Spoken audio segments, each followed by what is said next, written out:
when we talk to the community people, it's like without the mangrove forest, just without life, just like us without our home.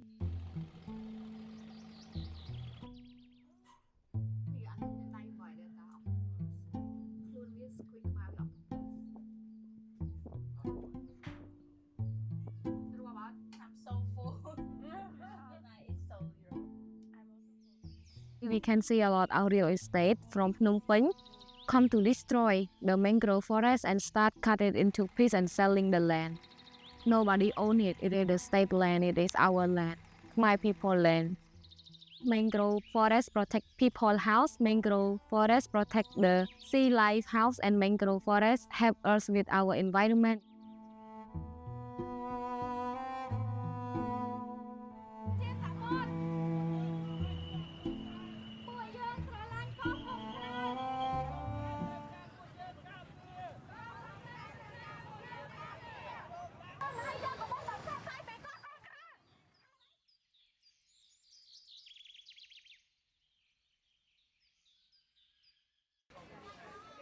They try to create many laws, environmental code, environmental like policy to support like or reduce plastic or many things.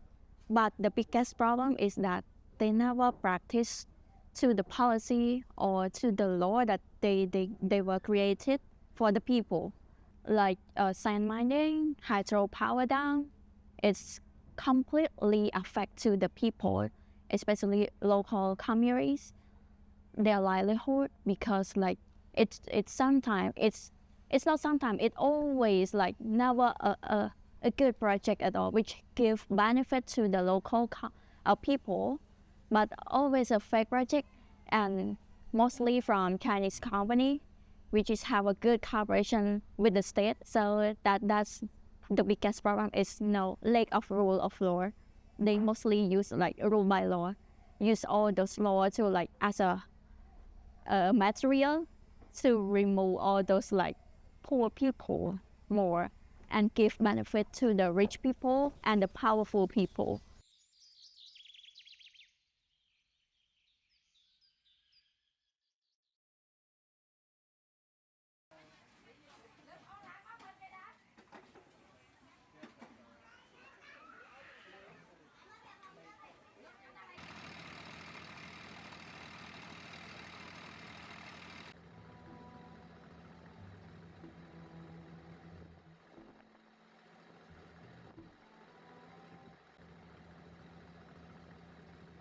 We are at Alatan floating village. It's very close to Koh Kong Island, which is the biggest island in Cambodia, and it's located in Koh Kong province. For the land concession that the government allow Lee Yong Pat tycoon to do develop on this island, the whole island. It is 103 kilometers square, the whole island. So Lee Yong Pat get the license to do the development in 2019 until now, and he didn't do anything on the island yet. We cannot see any development or any building, but there are some logging. And about this village, they are living here for a long time ago since after Chandaravuth, and some of them are from Thailand, and some of them are Khmer that used to live on the land or somewhere else, but they moved to live here for a long time ago, and they also lost their land at the land, not in the water like this. So they also lost their land. So this is the only house they have, and the place that they think that their house. Actually, when it's come to land concession, according to the law, it has to be like the place that it's useless. It cannot benefit to the people. Like this island, it's completely not like it's still beneficial. It is still beneficial to the people, local people here, but the state just privatize it as a land concession to the private sector. If you want to give as a land concession to the private company, they have to do EIA, environmental impact assessment. But in Cambodia, they never show that. They never show that EIAs for the people. they never discuss with the people there that they want that development or not. That's the big problems, that before they want to develop somewhere, they have to do like a discussion with the local people. Do they agree or not? Do they want that project to exist here or not? But completely have no discussion at all. And then it's completely have a conflict between the government and the people.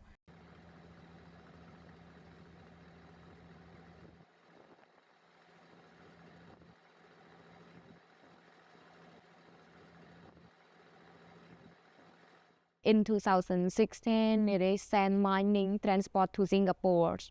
And then the Singapore announced that there is $750 more million that they spend money to bought the sand from Cambodia.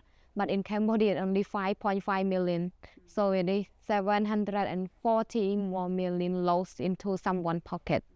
So we used to have a very bad experience already on losing our natural resources and money too. And it go to people who have power. It go to people that in their connection, that they are doing corruption. So for local people, for people like them at the floating village, who is the direct bad impact from them, they really not trustable, and it's not only losing the money, but it destroy the natural resources in that area, because when it's sand mining, they use very big boat that very deep into the sea, and then when they take a lot of sand, it also have effect about the water flow. The fishing profit is lower than last year because of the sand mining. So first of all, before they have tourism, they depend 100% on the fishing. So now they have some tourism, and then they can make some profit from tourism. Climate change is a big challenge, but they don't understand climate change. If you talk climate change with them, they don't understand that when it's too hot, when the flood overraise, and it's too much flood, they don't understand about something like that. It is heavy storm. They face it, but they don't think it is climate change or anything. They think because it's nature, because it's natural, we cannot stop it. And another big challenge, there is no hospital here. Kids can get sick, people can get sick, and then they have to spend a lot of money to go to hospital at the land.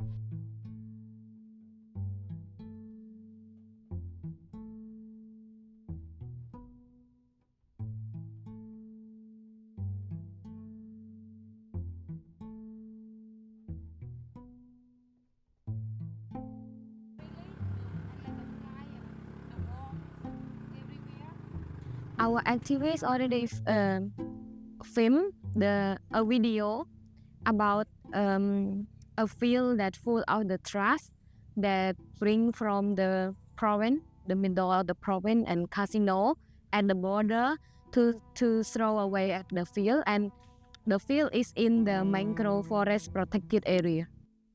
So here is a wildlife sanctuary. It's supposed to be a protected area. The rainwater goes through the trash and it's over there.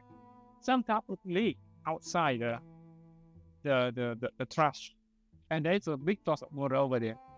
At summer, there is no water, but in winter, we came here, there were a lot of water flowing across the street to Tatai River. That's why we are concerned that the trash water will mix into the river, and people use it will get health problem. There is no system to take care of those water. They just leave it there until it got absorbed into the land. And when the water goes through the land, it is going to pollute the underground water, which is very important, an important source for wildlife and for people, because underground water at some point will come into the big stream.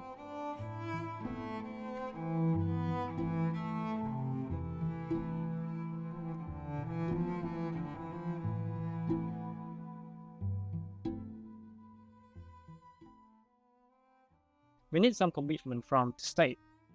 Environmental issue. Otherwise, our country will be filled with dump site and comes with hazard and impact on the people's life.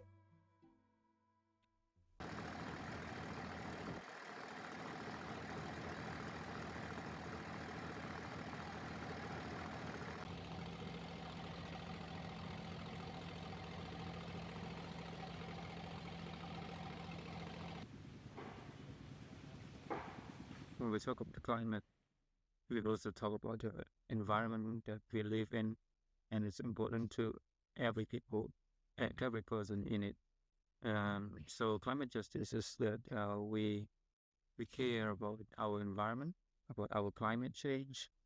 So the PNH development project, there need to be a very thoughtful plan to protect the people and protect the environment from being destroyed, and so that the development benefit are divided fairly to the people, and that they don't need to be a victim of climate change. We got different mindsets about climate justice in different countries, but in Cambodia, like climate justice, we just want to protect all of those, like the forests, the trees in the protected area, by like letting the government just like practice the law, because when they just putting that places to be a protected areas, it is completely controlled by the law.